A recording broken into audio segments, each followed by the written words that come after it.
Après les législatives, les macronistes sont privés de majorité absolue. Le RN se revendique premier parti d'opposition et il y a déjà des dissensions au sein de la coalition de gauche.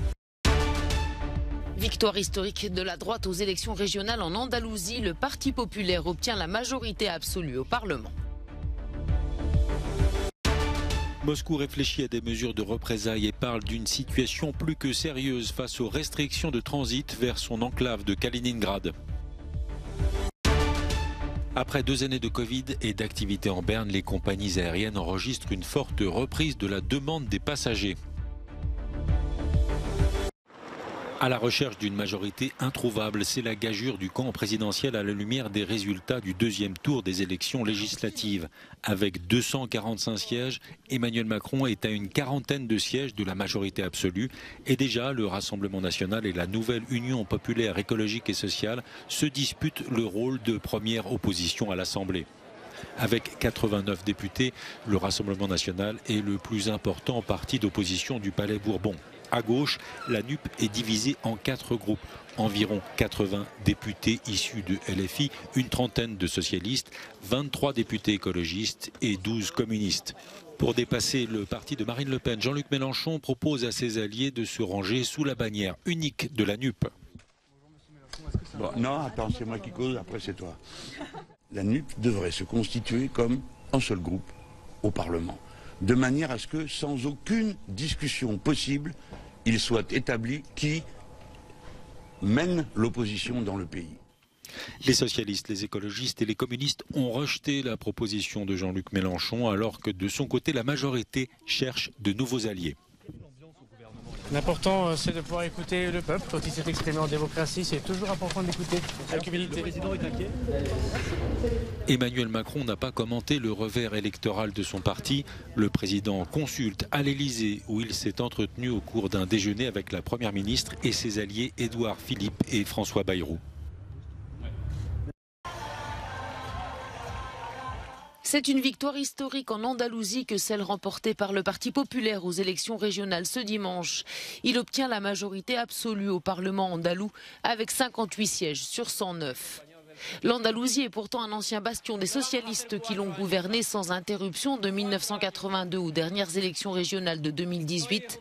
Mais depuis cette date-là, c'est Juan Manuel Moreno qui préside la région et il est visiblement très bien installé puisqu'il vient de doubler son score d'il y a 4 ans. L'Andalousie va connaître 4 années de prospérité, de progrès, d'amélioration, d'avancée, de poursuite de la gestion des intérêts andalous dans l'honnêteté, la transparence, la modération et la sérénité. Nous allons le faire pendant 4 années supplémentaires. En gagnant en Andalousie, le Parti populaire inflige un 3e revers consécutif à la gauche espagnole lors d'un scrutin régional, après celui de Madrid en mai 2021 et celui de Castille et Léon en février. Une lourde défaite pour les socialistes du Premier ministre espagnol Pedro Sánchez. Le PSOE obtient 30 sièges contre 33 en 2018 et réalise le pire résultat de son histoire dans la région. Tandis qu'avec 7 sièges contre 17, la gauche radicale avec qui il gouverne à Madrid s'est littéralement effondrée.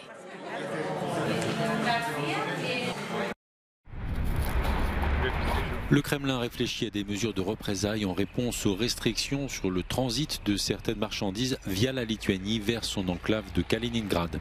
Les restrictions mises en place par la Lituanie touchent une partie du fret ferroviaire qui traverse son territoire. Moscou dénonce une décision hostile. Cette décision est en effet sans précédent. Elle viole toutes les règles imaginables. Nous comprenons qu'elle découle de la décision de l'Union européenne d'étendre les sanctions au transit de marchandises. Nous pensons qu'elle est également illégale. La situation est plus que sérieuse. Elle nécessite une analyse approfondie. C'est ce que nous allons faire ces prochains jours.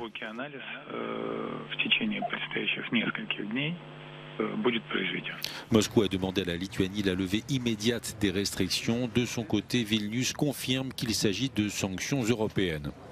En l'occurrence, ce n'est pas la Lituanie qui fait quoi que ce soit, ce sont les sanctions européennes qui sont entrées en vigueur le 17 juin. Et c'est l'industrie qui impose les sanctions. À ce stade, les chemins de fer ont informé leurs clients que depuis le 17 juin, les marchandises sanctionnées, l'acier et les marchandises fabriquées à partir du pétrole, ne sont plus autorisées à transiter par la Lituanie. Selon le gouverneur de Kaliningrad, entre 40 et 50% des importations de l'enclave pourraient être concernées par les restrictions et les marchandises concernées commenceront la semaine prochaine à être acheminées par la mer. Les compagnies aériennes enregistrent une forte reprise de la demande des passagers et le secteur espère être à nouveau rentable en 2023.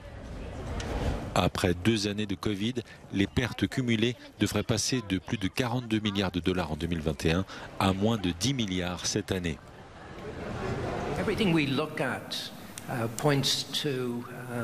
Nous n'avons que des perspectives positives pour l'industrie. On est sur la bonne voie. Les compagnies aériennes se portent bien, elles reconstituent leurs revenus et maîtrisent leurs coûts.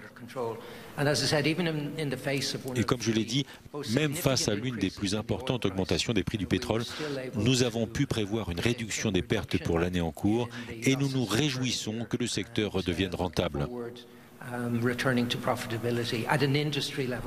Cette année, malgré l'inflation et une baisse du pouvoir d'achat, les recettes du transport de passagers devraient plus que doubler. En termes de chiffre d'affaires, les compagnies aériennes pensent retrouver en 2022 plus de 93% des niveaux de 2019. Le plus grand fleuve d'Italie a soif. Le Pô, principal réservoir d'eau de la péninsule, a atteint son niveau le plus bas depuis 70 ans. Conséquence, les cultures agricoles et la faune aquatique sont en danger. Pêcheurs et agriculteurs s'inquiètent. Nous sommes sur le pont de la Becca et d'aussi loin que je me souvienne, je n'ai jamais vu une telle chose. Je n'ai jamais vu un niveau d'eau aussi bas. Plusieurs villes du nord de l'Italie ont annoncé des mesures de rationnement de l'eau. Dans la région du Piémont, le maire de Baveno justifie sa décision. Nous avons été contraints de publier cette ordonnance pour restreindre l'utilisation de l'eau. Elle est à présent réservée aux activités de cuisine et de lavage. Le remplissage de piscines et l'arrosage des plantes est interdit. C'est une période difficile pour notre région. Nous espérons que la pluie revienne bientôt. S'il ne pleut pas, je serai obligé de reprendre de nouvelles ordonnances.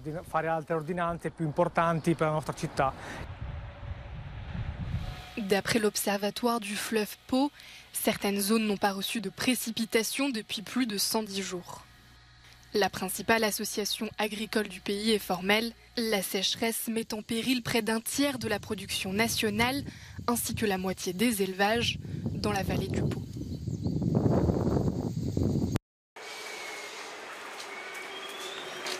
Sécheresse et vagues de chaleur entraînent en addition des êtres humains des victimes insoupçonnées et épineuses. Les hérissons.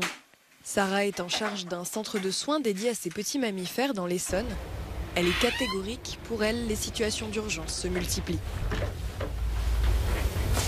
On constate un afflux de hérissons et c'est exponentiel d'année en année. On en reçoit de plus en plus dans les centres de soins pour de multiples causes. Il y a vraiment un ensemble de facteurs. Il y a le dérèglement climatique, en effet.